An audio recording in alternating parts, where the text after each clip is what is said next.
حاضر ہو کر تمام ماجرا بیان کیا۔ آپ رضی اللہ تعالیٰ عنہ نے اپنے اس غلام کو طلب فرمایا اور اس کا کٹا ہوا ہاتھ اس کی کلائی پر رکھ کر رومال سے باندھ دیا اور دعا فرمائی، اور جب آپ رضی اللہ تعالیٰ عنہ نے رومال کھولا تو اس کا ہاتھ دوبارہ جڑ چکا تھا اور ایسا معلوم ہوتا تھا کہ ہاتھ کبھی کٹا نہ ہو۔ ایک مرتبہ دریائے فرات میں سخت طغیانی آ گئی جس سے سیلاب آ گیا اور تمام کھیت پانی میں ڈوب گئے۔ لوگوں نے حضرت سیدنا علی المرتضیٰ رضی اللہ تعالیٰ عنہ کی خدمت میں حاضر ہو کر تمام ماجرا بیان کیا۔ آپ رضی اللہ تعالیٰ عنہ اٹھے اور حضور نبی کریم صلی اللہ علیہ وآلہ وسلم کا جبہ مبارک، عمامہ شریف اور چادر زیب تن فرمائی اور گھوڑے پر سوار ہو کر دریائے فرات کی جانب روانہ ہو گئے۔ آپ رضی اللہ تعالیٰ عنہ کے ہمراہ حسنین رضی اللہ تعالیٰ عنہ اور دیگر لوگ بھی تھے۔ آپ رضی اللہ تعالیٰ عنہ نے دریائے فرات پر پہنچ کر اپنے عصا سے دریائے فرات کی جانب اشارہ کیا، جس سے دریا کا پانی کم ہونا شروع ہو گیا، یہاں تک کہ لوگوں نے شور مچایا، امیر المومنین بس کیجئے، اتنا کافی ہے۔ ایک مرتبہ ایک شخص حضرت سیدنا علی المرتضیٰ رضی اللہ تعالیٰ عنہ کی خدمت میں حاضر ہوا اور کہنے لگا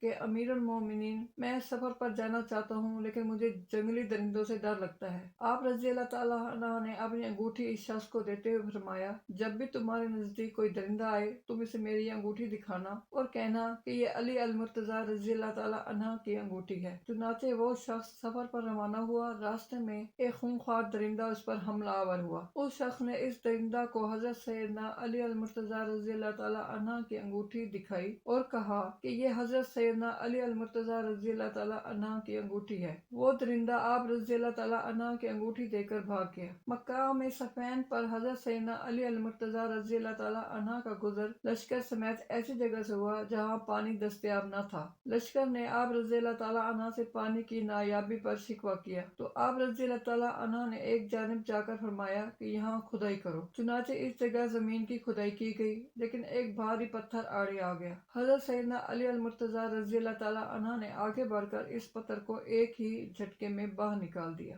جیسے ہی وہ پتھر باہر نکلا وہاں سے پانی کا ایک چشمہ جاری ہو گیا۔ آپ رضی اللہ تعالیٰ عنہ کے لشکر نے اور جانوروں نے سیر ہو کر وہ پانی پیا۔ جب لشکر نے اپنی تمام مشقیں پانی سے بھر لی تو حضرت سیدنا علی المرتضیٰ رضی اللہ تعالیٰ عنہ نے دوبارہ پتھر اسی جگہ پر رکھ دیا جس سے پانی کا وہ چشمہ بند ہو گیا۔ حضرت سیدنا علی المرتضیٰ رضی اللہ تعالیٰ عنہ کی اس کرامت کو دیکھ کر قریب واقع گرجا کا پادری آپ رضی اللہ تعالیٰ عنہ کی خدمت میں حاضر ہوا اور درخواست کی مجھے دار اسلام میں داخل فرمائے۔ حضرت سیدنا علی المرتضیٰ رضی اللہ تعالیٰ عنہ نے دریافت کیا، تم ابھی تک مسلمان نہیں ہوئے؟ اس پادری نے کہا، میں نے الہامی کتابوں میں پڑھا ہے کہ اس جگہ ایک پوشیدہ چشمہ ہے جسے وہ جاری کرے گا جو نبی آخری زمان صلی اللہ علیہ وآلہ وسلم کا وصی ہوگا، اور آپ رضی اللہ تعالیٰ عنہ یقیناً نبی آخری زمان صلی اللہ علیہ وآلہ وسلم کے وصی ہیں۔ حضرت سیدنا علی المرتضیٰ رضی اللہ تعالیٰ عنہ نے جب اس کا کلام سنا تو آپ رضی اللہ تعالیٰ عنہ آنکھوں سے آنسو جاری ہو گئے، یہاں تک کہ داڑھی مبارک تر ہو گئی۔ حضرت سیدنا عثمان غنی رضی اللہ تعالیٰ عنہ کی شہادت کے بعد باغی پورے مدینہ منورہ میں دندناتے پھر رہے تھے۔ اس دوران انصار و مہاجرین کا ایک گروہ حضرت سیدنا علی المرتضیٰ رضی اللہ تعالیٰ عنہ کی خدمت میں حاضر ہوا اور آپ رضی اللہ تعالیٰ عنہ کو خلیفہ بننے کا مشورہ دیا۔ حضرت سیدنا علی المرتضیٰ رضی اللہ تعالیٰ عنہ نے خلیفہ بننے سے انکار کر دیا۔ اس دوران حضرت طلحہ بن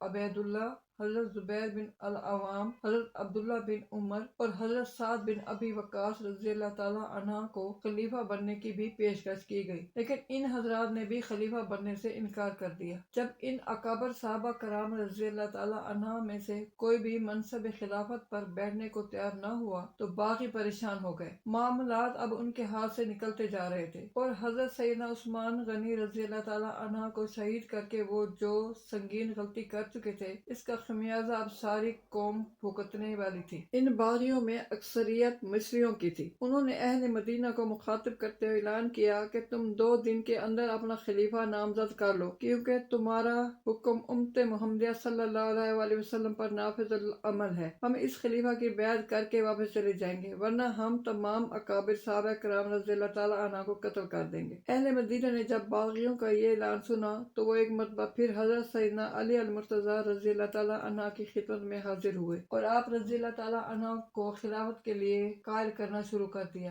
یہاں تک کہ آپ رضی اللہ تعالیٰ عنہ نے منصب خلافت قبول کر لیا۔ ابن عساکر رضی اللہ تعالیٰ عنہ کی روایت ہے کہ حضرت سیدنا امام حسن رضی اللہ تعالیٰ عنہ سے مروی ہے، فرماتے ہیں کہ حضرت سیدنا علی المرتضیٰ رضی اللہ تعالیٰ عنہ کو خلافت کا قطعی شوق نہیں تھا۔ ایک مرتبہ آپ رضی اللہ تعالیٰ عنہ دوران خلافت بصرہ میں تشریف لائے تو ابن القوا اور حضرت قیس بن عبادہ رضی اللہ تعالیٰ عنہ نے آپ رضی اللہ تعالیٰ عنہ سے دریافت کیا، لوگ کہتے ہیں کہ حضور نبی کریم صلی اللہ علیہ وآلہ وسلم نے آپ رضی اللہ تعالیٰ عنہ سے وعدہ فرمایا تھا کہ میرے بعد تم خلیفہ ہوگے، اس قول میں کہاں تک سچائی ہے؟ حضرت سیدنا علی المرتضیٰ رضی اللہ تعالیٰ عنہ نے فرمایا، یہ بات قطعی غلط ہے، حضور نبی کریم صلی اللہ علیہ وآلہ وسلم نے مجھ سے اس قسم کا کوئی وعدہ نہیں کیا تھا۔ اگر حضور نبی کریم صلی اللہ علیہ وآلہ وسلم مجھ سے اس قسم کا کوئی وعدہ کرتے تو میں حضرت سیدنا ابو بکر صدیق، حضرت سیدنا عمر فاروق اور حضرت سیدنا عثمان غنی رضی اللہ تعالیٰ عنہ کو منبر رسول اللہ پر نہ چڑھنے دیتا، خواہ اس معاملے میں میرا کوئی اور ساتھ نہ دیتا۔ حضور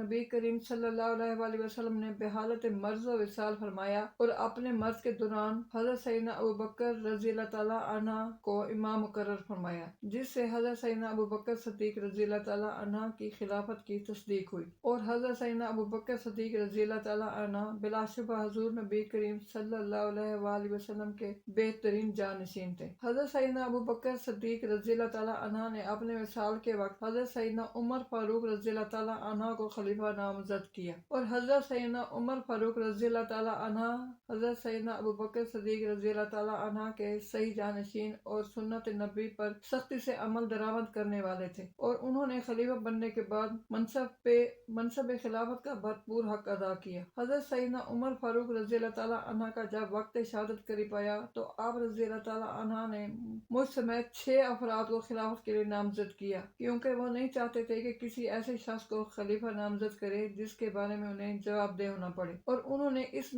مقصد کے لیے اپنے بیٹے عبداللہ بن عمر رضی اللہ تعالیٰ عنہ جو کہ خلافت کے بہترین امیدوار ہو سکتے تھے، انہیں منصب خلافت سے باہر کر دیا۔ پھر ہم 6 ارکان کی مجلس منعقد ہوئی، جس میں حضرت عبد الرحمن بن عوف رضی اللہ تعالیٰ عنہ نے حضرت سیدنا عثمان غنی رضی اللہ تعالیٰ عنہ کے دست حق پر بیعت کر لی۔ پھر میں نے بھی حضرت سیدنا عثمان غنی رضی اللہ تعالیٰ عنہ کے دست حق پر بیعت کی، اور میرے جو حقوق تھے وہ میں نے ادا کرنے کے لیے بھرپور کوشش کی۔ ان کی قیادت میں جنگیں لڑی، ان کے عطیات کو قبول کیا اور مجرموں کو شرعی سزائیں دی۔